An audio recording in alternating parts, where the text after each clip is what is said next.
Okay.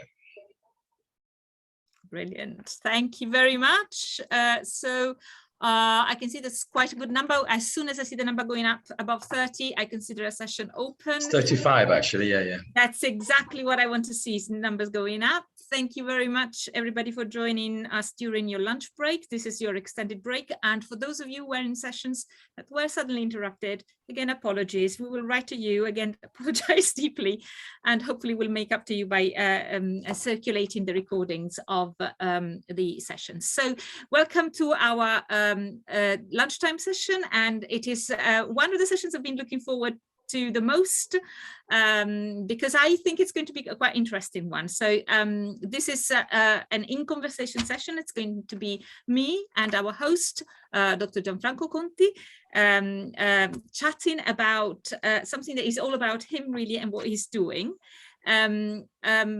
We agreed this some time ago that we would have Gianfranco come in and joining us at InnoConf. For those of you who know Gianfranco, I don't think I have to say much. For those of you who do not know Gianfranco, you're in for a treat. Gianfranco, what I have down here is your biography, and I'll just go through it. And I'll first just share personal sort of memory of you. When I first joined Reading, it's when the year you left, and I was left to pick up what you'd left behind. It was really, really hard to fill your shoes there. It was because it was impossible, basically, absolutely impossible. Too kind.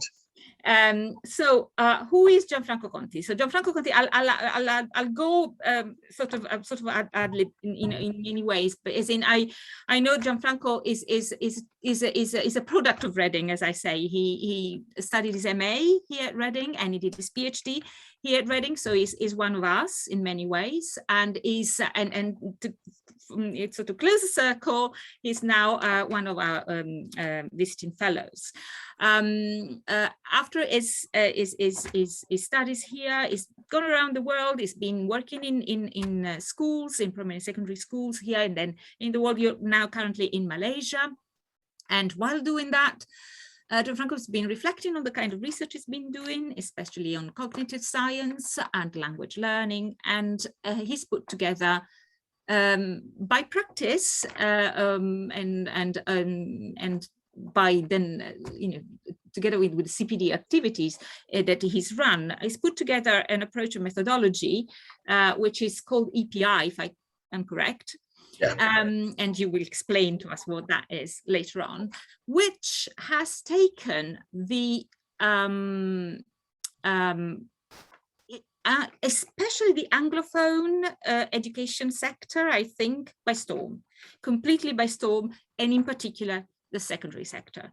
We are now talking, and this is how I asked Gianfranco to join us. We now have a verb and a noun. We have to quantify the curriculum, and we have quantification of the curriculum. Many of our colleagues, language teaching practitioners in secondary, especially in the secondary sector, are talking about quantifying the curriculum. So this is quite a big revolution. And we're very curious to see what happens at our end. Gianfranco has also written many, many volumes, important ones that have, again, had a huge impact on language teaching colleagues. I have them here so that I don't give them wrong titles. The Language Teacher Toolkit, Breaking the Sound Barrier, Teaching Learners How to Listen. And the last one is Memory, What Every Language Teacher Should Know. They're full of practical advice, but everything that Giancarlo does is steeped in research, which is an interesting turn for language teaching practitioners in many, many contexts.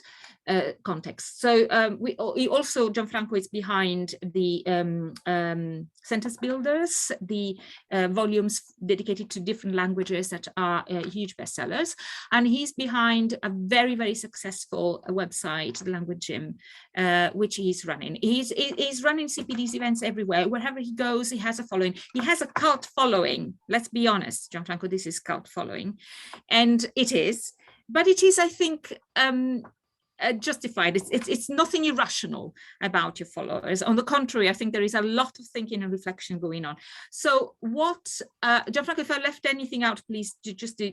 No, please. You're saying too much, actually. You say something. I'm no, blushing, I think people should, for people who do not understand you, I think it's important that they know and all this about you. And so we're going to have it as a question and answer session, and actually I'll stop sharing also, or if you want to tweet, remember InnoConf21, and if you want to put questions on the Menti, that is the code for the debate. Gianfranco is going to join us for the debate later on as well, so I'll stop sharing so that Gianfranco and I are going to be there if you want to just see the speakers.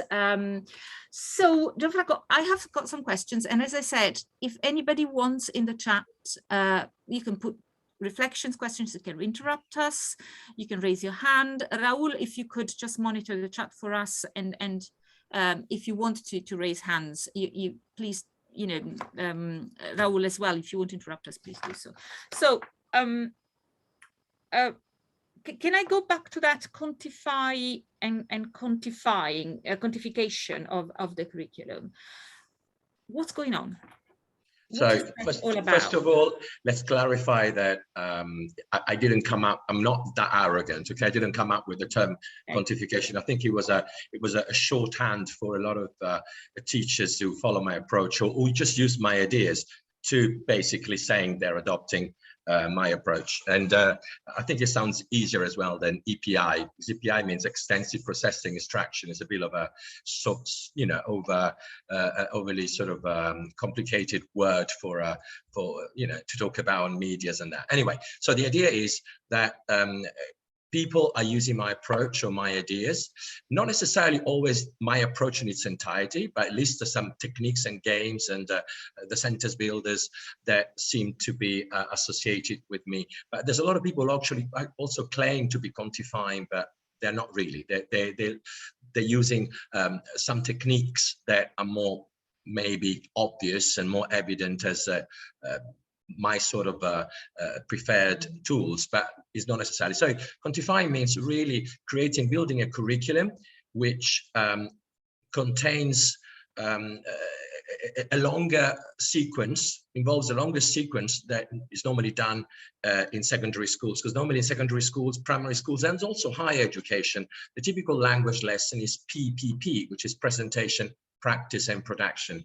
And normally the lessons, not normally, but quite often, the lessons end up being atomized events. You start with the lesson, the presentation, then there's a little bit of grammar practice, and maybe the kids are asked to talk, and then you move on to the next bit.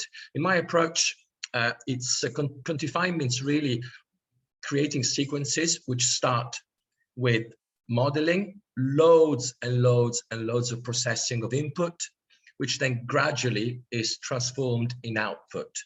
So that's something that generally doesn't happen a lot in language learning at secondary school level. But I must say that in the last 4 or 5 years, whereas at the beginning it was really, really, really controversial to follow my approach, now a lot of the things that I have been saying over the years have actually become embedded in common practice. I give an example, sentence builders, when I first started with those, because sentence builders are not something I invented, but something that I kind of revived. In the old days, you call them substitution tables, but I use them in a different kind of way. I use the English translation in order to have comprehensible input for the students and not to lose the weaker ones, to be more inclusive.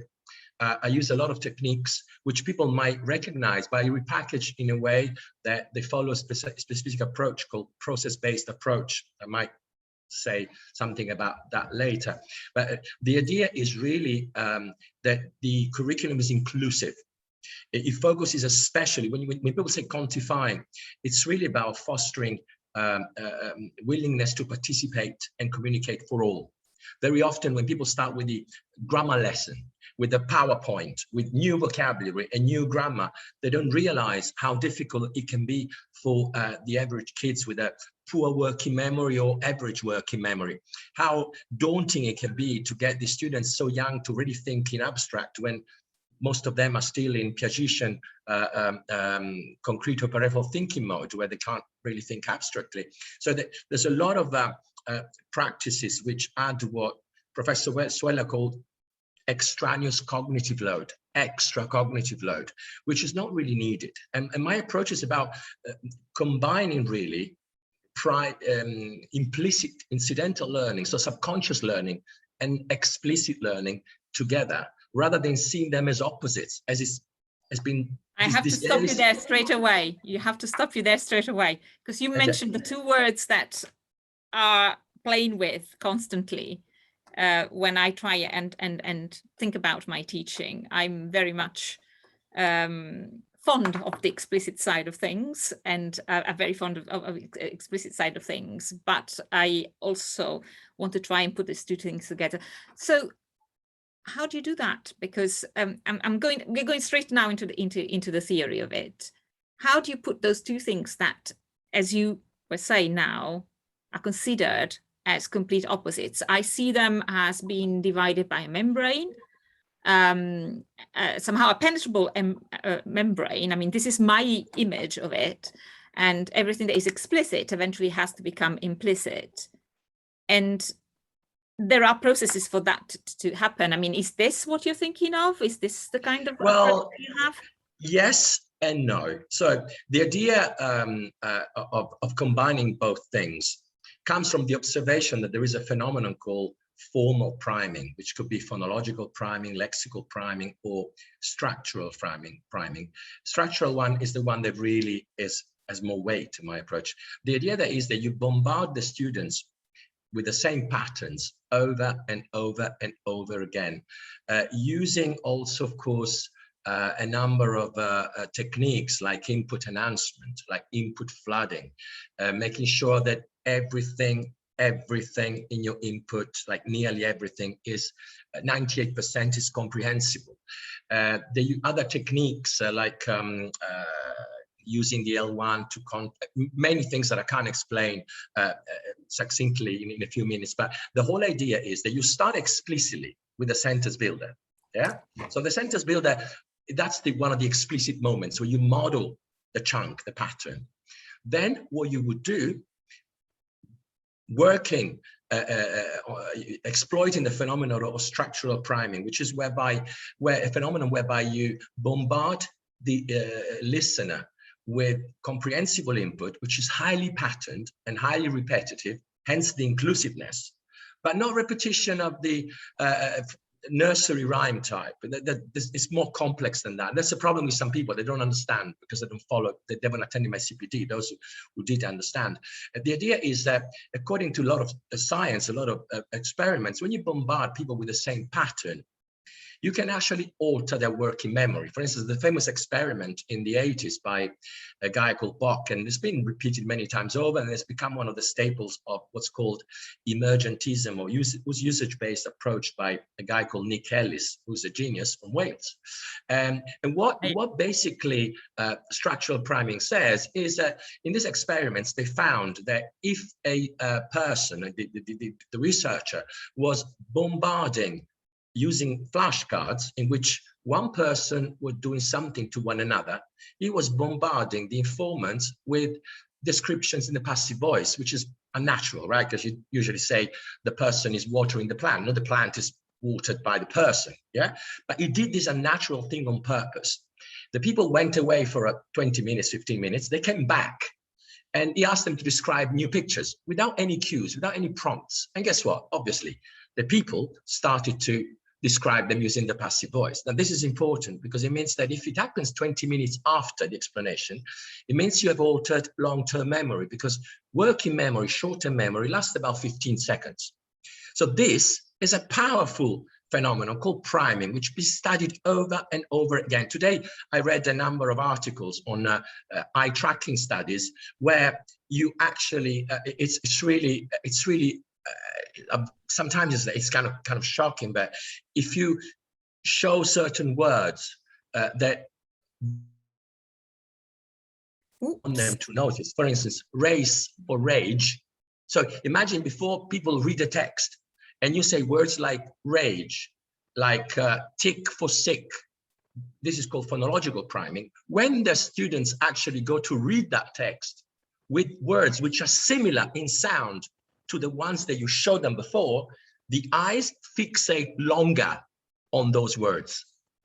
And of course, if you put more words like that, so if you put rage at the beginning and you make them work with rage, and then you have race 7 instances, after 4 instances of encountering the word race, you already have a 55% learning of recall after 4 episodes. So this is one of the techniques, we call it input flooding, when you put the target items in the text to process many times over. So this priming, this priming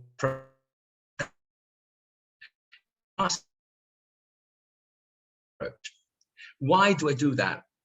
Because I want after so the teacher, sorry, in your approach basically floods the student with input. So basically just exposes the student with input. Through a number of highly engaging activities. The presence of the teacher in the classroom is very much that of just providing that kind of input.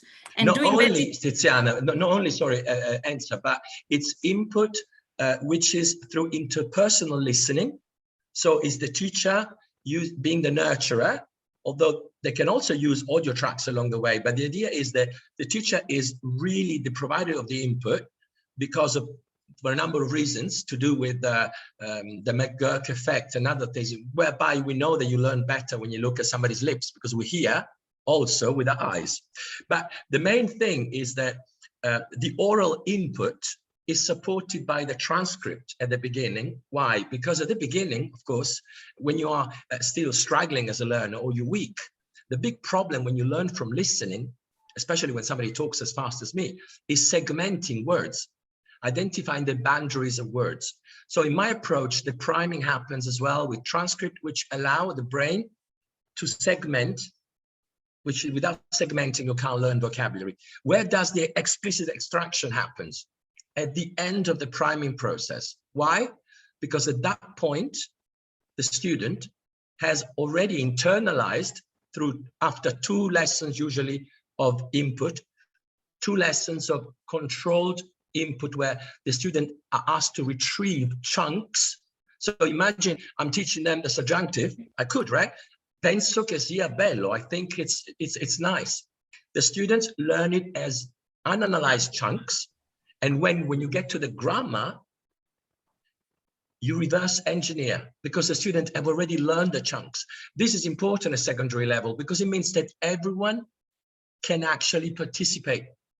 Whereas everyone can start to produce the language in a way that is successful and effective without having to go through the stages of grammar.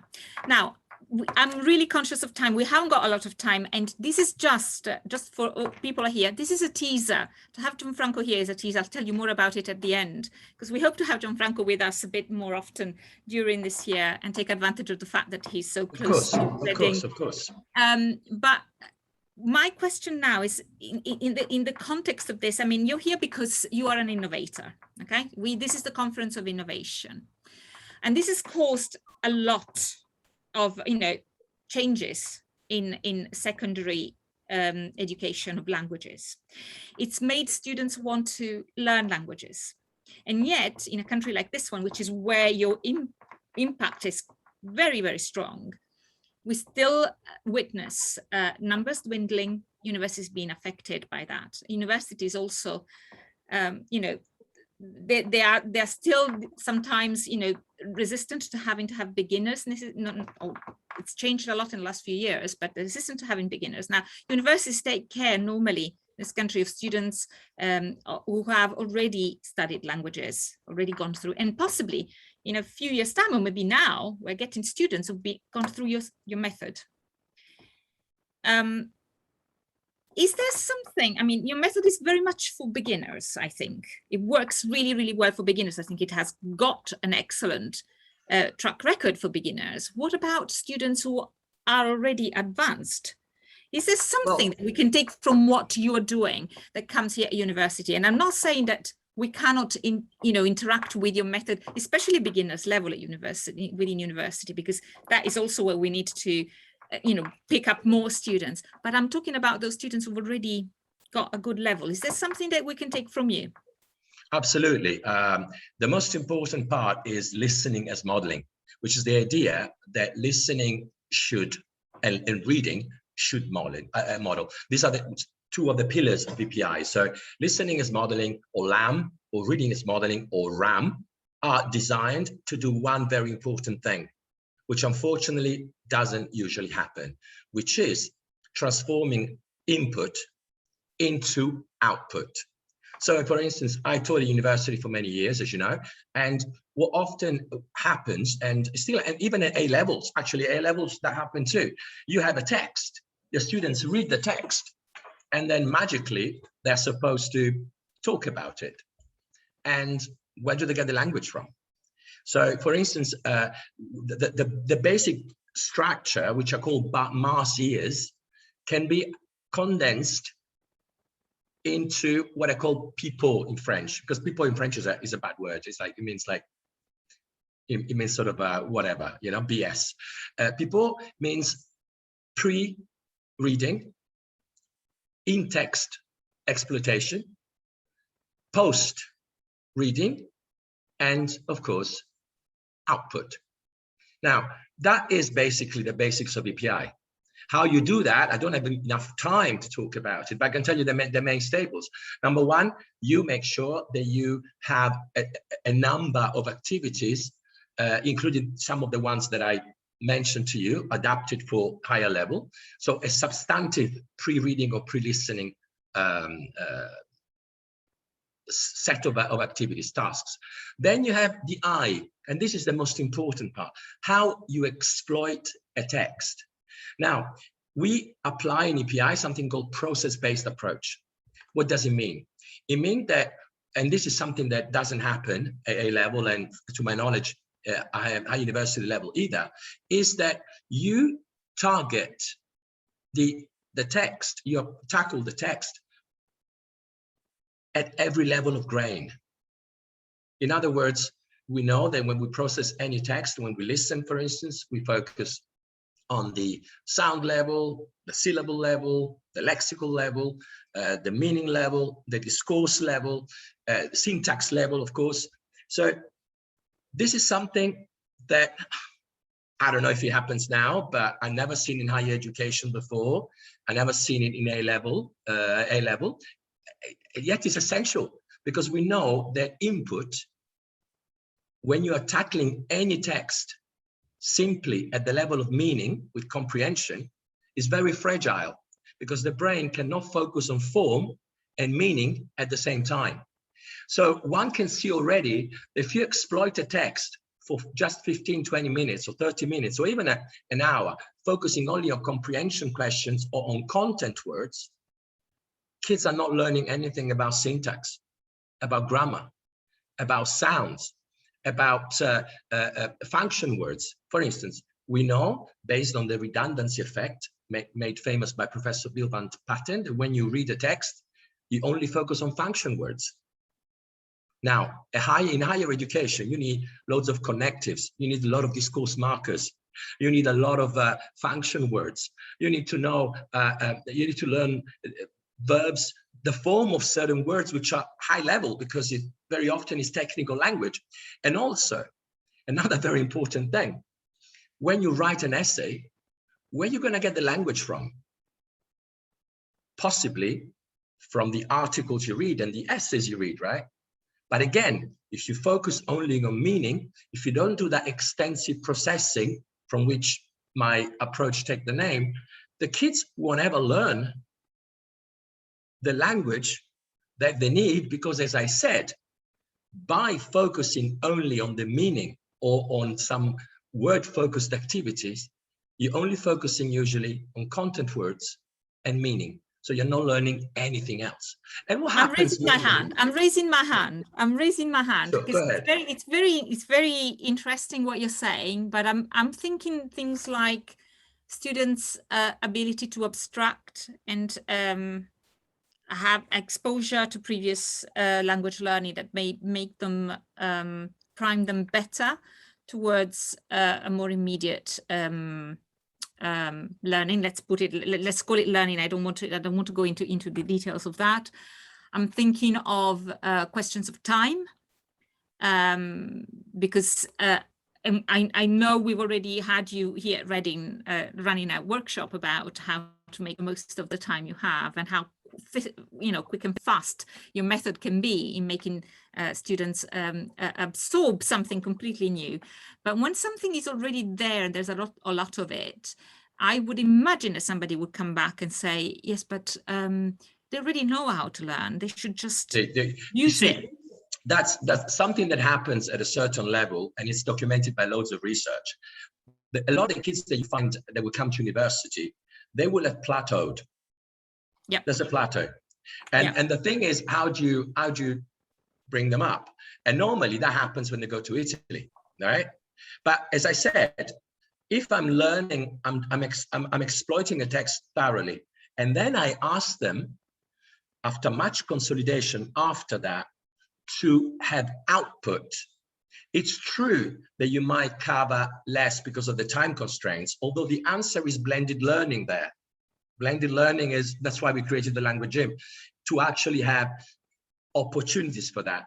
But apart from that, the idea that you create solid, durable learning, I'd rather teach students less, but ensure that the students have become fluent. Why?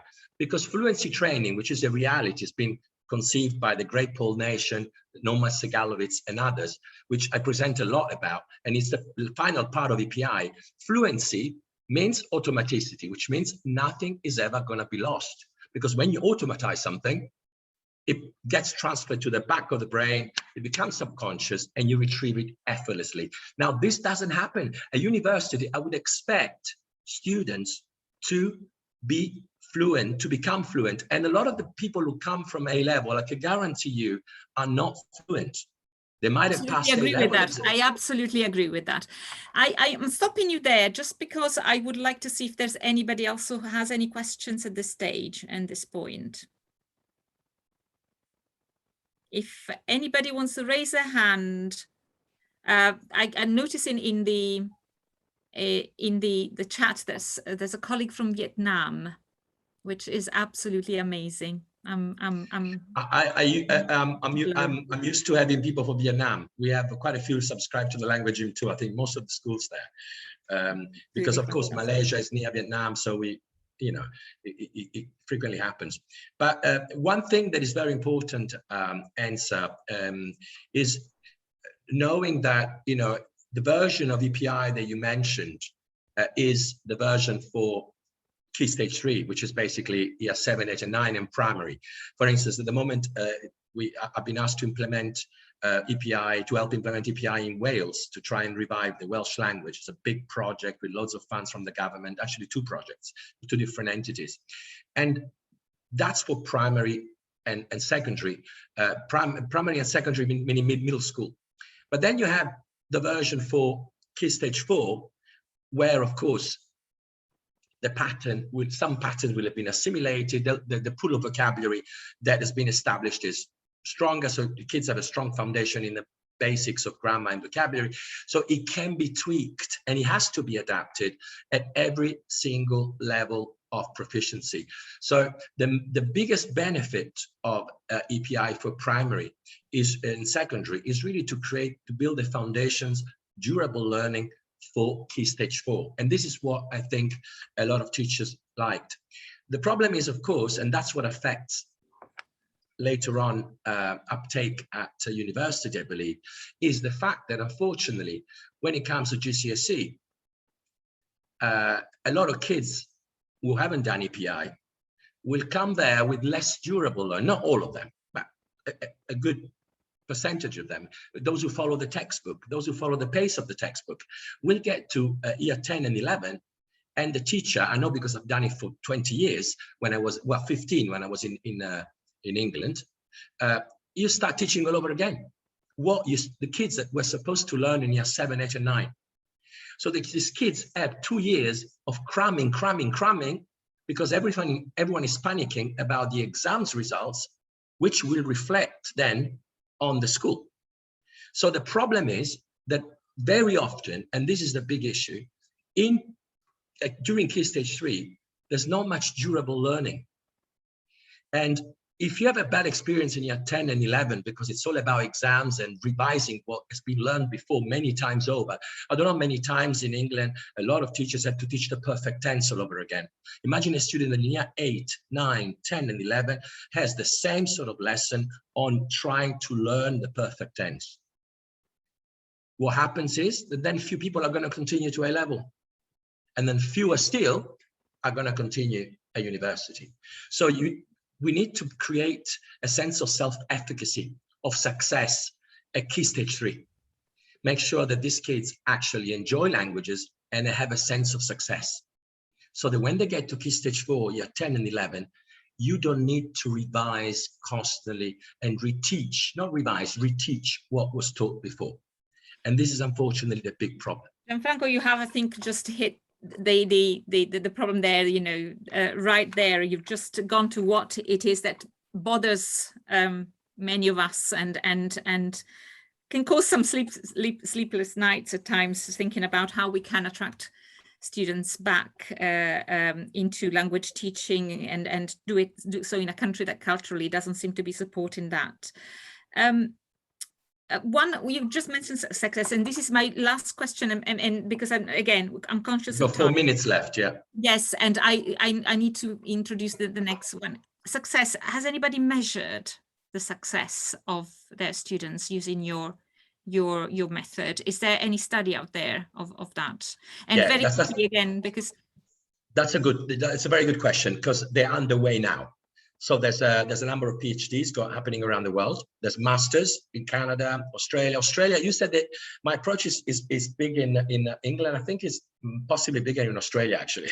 Right. I did say in Anglophone countries. Equally in Anglophone countries, yeah. Yes. Australia is particularly receptive, because my first conference ever 5 or 6 years ago was at a conference, I remember, called Lifting Languages, because the problem in Australia is what you're going to have in England, already starting to have, but 2 or 3 years down the line, where nobody, let's face, none of the kids of today in Australia don't care about learning languages. Yeah. We're there. With Brexit, we are getting to the extent that we're not going to get geographically isolated like Australia, but culturally isolated. So we're going to get to that extent. And guess what? The response was huge, because what they needed was students who are more motivated. Because at the end of the day, you know full well, unless you enjoy learning languages, but you also succeed while you enjoy, because it's easy to just give them games and dumbing down the content. You don't have to dumb down the content. You need to build those 2,500 words vocabulary, at least receptive, which allow access to 86, 89% of any generic text, so that when they get to A levels, they're sorted. Instead, that doesn't happen. Professor Milton found that on average, imagine, out of the 2,500 words usually covered in 5 years of language teaching, you're lucky if the students remember 750. Now, which kid after 5 years with that little core of knowledge left, which normally are words that are not even high frequency, how are they going to want to get to A level? They won't. So the motto of PI, yeah. Gianfranco, thank you. I'm sorry, I'm stopping you there. I'm really feeling sorry. I feel like I'm rushing everybody. This is the work I'm doing today. While I would love to sit there and no worries. Really, I'm really grateful for you for bringing up these issues, and which really match with what it is that we're talking in